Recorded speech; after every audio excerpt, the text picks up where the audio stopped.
1984, tu te souviens? Moi j'avais 1 an et je me souviens de tout. La Renault 25 venait de sortir, la Fiat Uno a été élue voiture de l'année devant la Peugeot 205, et les parents, ils fumaient des clopes dans leur bagnole, vitres fermées et les gamins à l'arrière. Toute une époque! Et 1984, c'est aussi l'année où BMW décide de prendre un moteur de course et de le mettre dans une grande routière. Haha!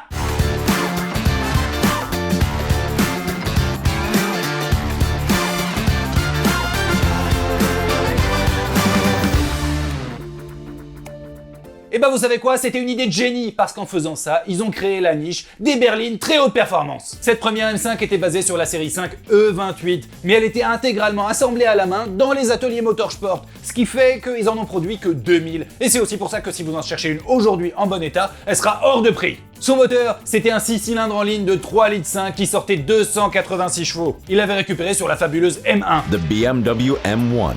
This sports car may only be 1.14 m high, but it has a powerful 470 horsepower motor under the bonnet. Je dis fabuleuse aujourd'hui avec mes yeux de grands enfants, parce qu'à l'époque, c'était un flop! Mais putain, quelle idée de faire une voiture en partenariat avec Lamborghini, la rigueur allemande, en face du YOLO à l'italienne! Alors pour ceux qui veulent pinailler, c'était pas exactement le moteur de la M1. Par exemple, en passant sous le capot de la M5, il a perdu son carter sec, mais on s'en fiche, c'est la même chose! Cette première M5, elle avait beau ne sortir que 286 chevaux, elle a battu le 0 à 100 en à peine 6 secondes 5, et sa Vmax était de 245 km/h. À l'époque, c'était ni plus ni moins que des performances de Ferrari. Je suis Enzo Ferrari, et effectivement, 6 secondes 5 de 0 à 100, c'est bien. Et tout ça avec le top du confort. Les sièges avant, ils étaient réglables électriquement. Il y a 8 boutons énormes pour chacun des sièges. Même les appuis-têtes, tu peux appuyer dessus, les monter ou les descendre. Incroyable! C'est en 1988 que sortira la deuxième génération de M5, basée sur la série 5 E34. A driver's car. M5, the latest in a long line of winners from BMW Motorsport, with the performance and handling of a competition-bred sports car. La base du moteur est la même, sauf que la cylindrée passe à 3,8 litres et la puissance à 315 chevaux. Une nouvelle fois, et si on remet les choses dans leur contexte, c'était les performances d'une supercar à l'époque. Pas vrai, Enzo? Oui, c'est vrai, c'est vrai. Oh, vous commencez à vraiment me faire chier. C'est vrai que c'est les mêmes performances que mes Ferrari de l'époque. Mais les miennes étaient rouges, et plus belles. Oui, et moins fiables aussi. Plus affûtée, elle est aussi plus performante. Le 0 à 100 tombe en à peine plus de 6 secondes. Et la Vmax est de 274 km/h. Cette M5, c'est la première du nom à proposer des sièges chauffants, des radars de recul et même une suspension adaptative. Et la plus grande innovation de la M5 E34. S'il fallait en retenir qu'une seule, c'est qu'il l'a proposée en break! Je me souviens quand on était gamin et qu'on en voyait passer une dans la rue avec mes potes, très peu arrivaient à la reconnaître. En même temps, fallait avoir l'œil. Et puis mes potes, c'était des losers. Et puis faut dire que pour différencier la M5 d'une série 5 E34, il n'y avait pas grand chose. 2 petits badges M5, un dans la calandre et un sur la malle arrière. Et une double sortie d'échappement un peu plus grosse que celle de la 535i de l'époque. Si un jour je me paye une M5, il y a de grandes chances que ce soit celle-ci. Déjà parce qu'à mon goût, c'est la plus belle. Ensuite parce que son moteur est réputé incassable. Déjà, il n'y a pas de courroie de distribution, c'est une chaîne. À l'usage et à l'entretien, c'est moins cher. Et ensuite, pas de suralimentation, pas de turbo, pas de compresseur. Rien de fragile. Et enfin, un break des années 90 avec 300 chevaux, propulsion et boîte méca. Je suis le plus heureux du monde. En 1985, BMW présente sa nouvelle série 5, la E39. Et vous savez quoi? Pas de M5 au catalogue. Non, non, pas de M5. La série 5 la plus puissante qui est proposée est la 540i, avec un V8 4,4 litres sous le capot. Vous trouvez ça bien? Eh ben c'était nul. Il sortait à peine 286 chevaux, soit la puissance de la toute première M5. Pourquoi? Ben j'en sais rien. Il tenait plus du gros moteur américain qui n'avance pas que du foudre de guerre. Il faudra attendre 3 ans, et des millions de réclamations, dont la mienne, à BMW, pour qu'il sorte enfin une M5.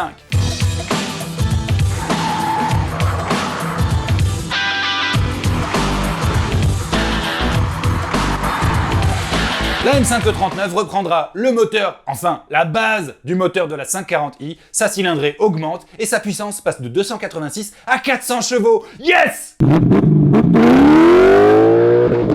Le 0 à 100 est abattu en 1 seconde de moins que la précédente M5. Incroyable! Et tout ça malgré une petite prise de poids. 400 kg. C'est énorme! Quoi? Comment ils ont fait pour qu'elle pèse 400 kg de plus? Bah, déjà, elle a grossi, et ensuite, ils ont mis des options un peu bizarres. Si, je vous promets, par exemple, il y avait le double vitrage. Le vrai double vitrage. Quand tu baissais ton carreau, tu voyais qu'il y avait 2 vitres collées l'une sur l'autre, ce qui fait que chaque porte devait peser un âne mort. Mais bon, malgré 1,9 tonne sur la balance, cette M5 a révolutionné le genre. C'était un missile sol-sol. Et d'ailleurs, BMW n'a pas hésité à mettre le paquet pour en faire la promo. Il y a 2 pubs qui me viennent à l'esprit. La première, c'est l'histoire d'un record de vitesse sur un lac salé, mais pas celui de la M5.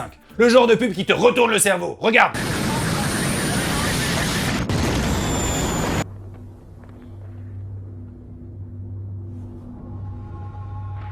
Aujourd'hui encore, tu me sors une pub comme ça, j'ai envie d'acheter ta bagnole. La deuxième pub dont je me souviens met un tout petit peu moins les performances en avant, mais montre à quel point BMW avait des moyens financiers illimités. Hey, she doing okay? Yeah, she's fine. Déjà, c'était pas une pub, c'était un film. Bon, un court-métrage, c'est presque pareil. Et ce court-métrage, c'est l'histoire d'un chauffeur qui doit emmener une star de la pop le plus rapidement possible dans la salle où elle doit tenir son concert. Attendez, c'est pas fini. Le chauffeur, c'est Clive Owen, rien que ça. Et la star de la pop, c'est Madonna, YOLO! Et attendez, c'est toujours pas fini. Le réalisateur pour gérer tout ce bordel là, c'était Guy Ritchie. Guy Ritchie, c'est le papa de Snatch et de Arnaque, Crime et Botanique. Rien que ça!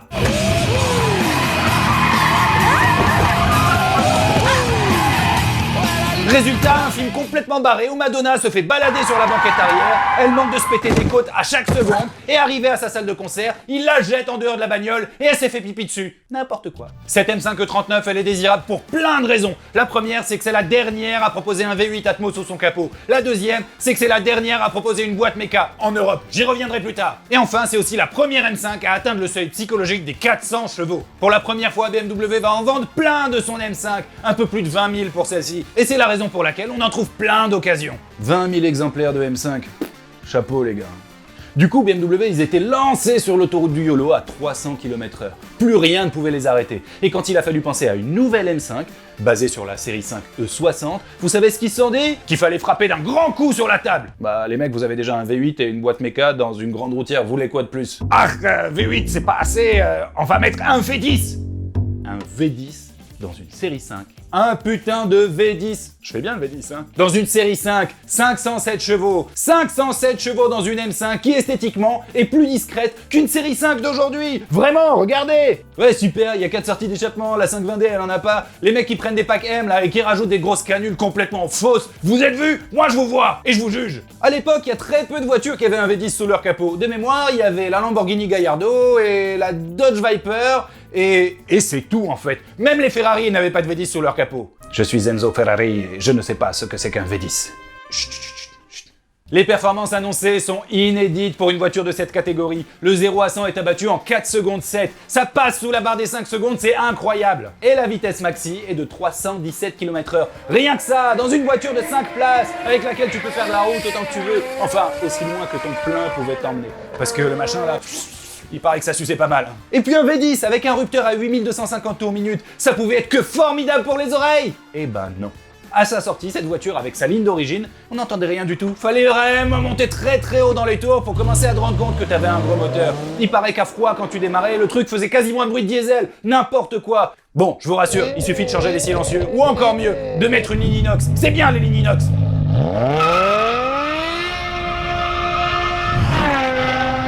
Pour avoir le bruit d'une Formule 1 dans une grande routière. En plus de son V10 incroyable, cette M5 était aussi la première à proposer une boîte automatique avec des palettes au volant. Sur le papier, ça faisait rêver tout le monde. Sauf qu'à l'usage, en fait, cette boîte, elle était aussi lente que la Twingo automatique de ta grand-mère. Non, non, je déconne pas, c'est pour de vrai. Alors cette M5 E60, évidemment, elle existait en boîte méca, mais pas en Europe. Non, non, non, uniquement aux États-Unis. Pourquoi? Bah probablement parce que la personne en charge de dire les boîtes auto, c'est pour les États-Unis et les boîtes méca, c'est pour l'Europe, eh bah, elle s'est trompée. Voici les boîtes mécaniques, c'est pour l'Europe. Voici les boîtes automatiques, c'est pour les États-Unis. Tu ne te trompes pas, Hansa. Au rayon des innovations, cette M5 E60 c'est aussi la première à proposer le maintien dynamique dans les sièges. Et une autre nouveauté super importante, c'est que cette M5 E60 était également disponible en E61. E61 c'est pour les breaks, une M5 Touring, encore, on adore ça. Comment ça, à quoi ça sert une M5 break? Comment tu fais si tu veux faire du drift sur circuit avec tes enfants et le chien et les bagages à l'arrière, hein? Dis-moi. Tout ça nous amène en 2011. Le temps est plutôt à la crise économique et le downsizing fait des ravages. Et la M5, qu'est-ce qu'elle devient?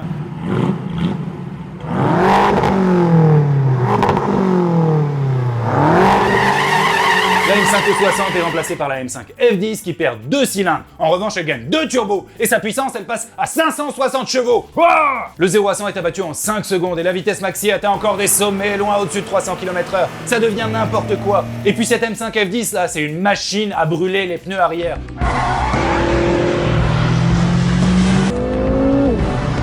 Cette voiture c'est n'importe quoi, tellement n'importe quoi qu'il y a encore une boîte mécanique et vous savez quoi? Elle est encore réservée au marché américain. Merci Hans. Sauf que cette fois, et heureusement, cette M5, elle a autant d'embrayage que de turbo, c'est-à-dire 2, ce qui permet à cette boîte automatique d'être beaucoup plus efficace que celle de la E60 qui était extrêmement lente. Les M5 F10, il s'en est vendu pas mal, du coup on en trouve plein d'occasions, c'est une super caisse, mais le problème c'est que comme elle est récente, elle coûte encore un petit peu cher. Entre 40 000 pour des bagnoles avec beaucoup de kilomètres, et à plus de 60 000 pour des voitures très peu kilométrées. Sauf si t'es un petit malin, comme la boiserie, et que tu vas en Angleterre pour en acheter une. En Angleterre, ça coûte 25 000 €. Alors seul petit problème, elle a un volant à droite. Mais à part au McDrive ou au péage, tu t'en fous. Du coup, comme on adore ce mec et qu'il était d'accord pour qu'on vous les montre, voici des images de boiserie dans sa M5.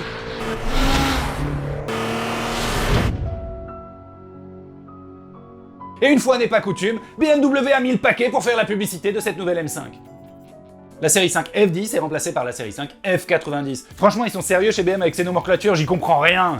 Bref, la M5 F90 remplace la M5 F10. Et sous son capot, c'est la même base moteur, sauf qu'il est optimisé pour sortir désormais 600 chevaux. 600 chevaux dans une série 5, c'est incroyable, non? Et sa boîte automatique, elle perd un embrayage. Et même si ça peut vous sembler bizarre, il y a une explication. C'est qu'avec le temps, on a appris à faire des boîtes automatiques pas à double embrayage, aussi rapides que des boîtes automatiques à double embrayage. La même chose, en aussi rapide et en plus léger surtout. Alors léger, c'est pas le premier qualificatif qui me viendrait à l'esprit pour cette M5 F90. Une fois que je m'installe dedans, elle passe les 2 tonnes sur la balance, c'est costaud. Et puis elle fait plus de 5 mètres, c'est quasiment une série 7 le machin.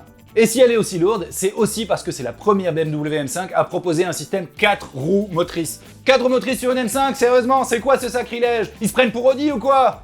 Non, je déconne. C'est mouillé, c'est givré, c'est glacé. Hop, 4 roues motrices. C'est sec, t'es sur circuit, ou tu veux tout simplement faire le débile?